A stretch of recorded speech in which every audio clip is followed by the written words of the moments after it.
আব্দুল কাদের মোল্লা যেদিন ওনাকে ফাঁসি দেওয়া হয়, জামাত নেতা, তো আমার মনে হচ্ছিল যে একজন মানুষ, তাকে কোনো অপরাধ ছাড়া জুডিশিয়াল কিলিংয়ের মাধ্যমে ফাঁসি দেওয়া হচ্ছে, এবং তার ছেলেরা, তার মেয়ে, তার পরিবার কিভাবে একটা ফাইল নিয়ে একা।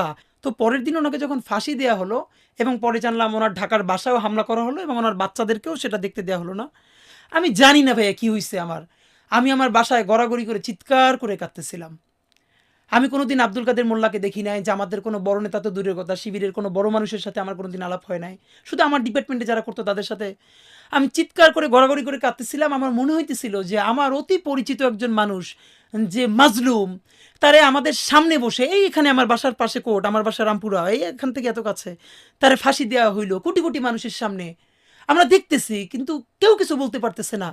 আমি এটা নিতে না পারি, আমার মনে আছে আমি গড়াগড়ি করে শব্দ করে কাঁদতেছিলাম। কিন্তু ভয়াবহ অভিজ্ঞতা হলো, আমার বোনও তখন কাঁদতেছিল, কিন্তু সে এসে আমার মুখ চেপে ধরছে।